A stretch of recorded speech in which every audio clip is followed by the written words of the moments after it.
this way here so everybody can see. The most common reason, and those of you who have rotated with me have seen us do this a million times, but the most common reason people have lower back pain that is non-discogenic is they have sacroiliac dysfunction. If you've been to chiropractors and you hear chiropractors talk about people's hips are out of alignment, they use a misnomer to make it easy to understand to patients, but obviously anatomically incorrect, right? What do we call a hip that's truly out of alignment? A dislocation. People don't walk in with a dislocation, not a hip dislocation, not that I've ever seen. So when they say hips are out of alignment, they're really referring to the SI joints. So what I do is a quick and dirty way. I'm not an osteopath. They're much better at this than I am, but I've picked up tricks along the way. And again, quick and easy. So my thumbs right now are over his sacroiliac joints, right? So you palpate, you find the little divot between the sacrum and the ilium, and then you have him stand on your left leg.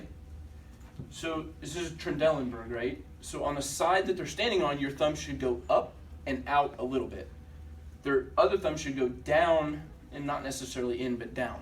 Now stand on your other leg, and he actually has a little bit of SI dysfunction. So do you ever get lower back stiffness? Now I know why. But so, for instance, my right thumb really hasn't gone up much compared to before. And my left thumb went up a little bit. Basically what that's saying is his right side's kind of torqued a little bit and twisted down. So a lot of times, for people that complain of this area, you know, the paraspinals, your QL and your psoas, and they kind of complain of, yeah, I always have back stiffness or dull ache, I can almost guarantee those people have SI dysfunction. You may not catch it that day because it may be back in, but I can almost guarantee when they complain of that and you catch them when they're hurting, their SI is going to be out. So I'll have them do that. Then next thing I'll do is have him have a seat back up here again. Oh wait, no, I lied to you, sorry. So we checked his SIs. Then what I'll do is I'll go up here to the bottom of part of the thoracics, and I go about 3 levels apart, and I'll have them turn their head to the left and then to the right. Not so much there, but right here we should go ahead and turn to the left. So now I'm feeling my thumb and my index finger move, right? So each vertebra above and below has something like 3.8 degrees of rotation. I can't remember the exact number.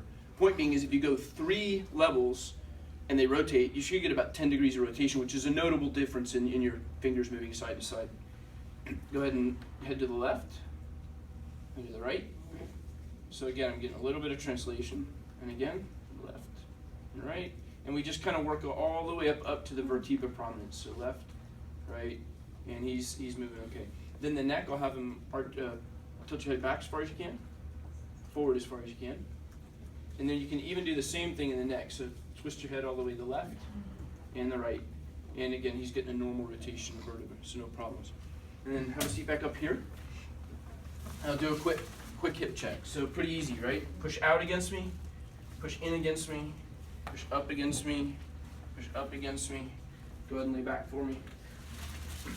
We'll do, so that was hips. We'll do straight leg raise. So raise this leg up, hold tight, don't let me push you down. Good, this leg up, don't let me push you down. Good, I'll check the hips one more time. And this will also elicit SI pain if it's out. So if you internally rotate their femur and then go into hyper adduction for them, it will, if their SI is out, it'll hurt on one side but not the other. And then you, same thing, go into your favor there and then sit back up. And then the last thing I'll do for the lumbar spine is sit there, do what I'm doing. Put one leg there, push down as far as you can. Good, switch legs and do the same thing. And he can get symmetric. So usually that's a good sign that in a different way that his SIs are okay. If you get into the osteopathic literature, they talk about like a posterior anterior innominate, and then they talk about an upper lower segment. I'm not that good, but some of those guys are really good, and they can tell you which way it shifted, and then based on that, which symptoms are related to.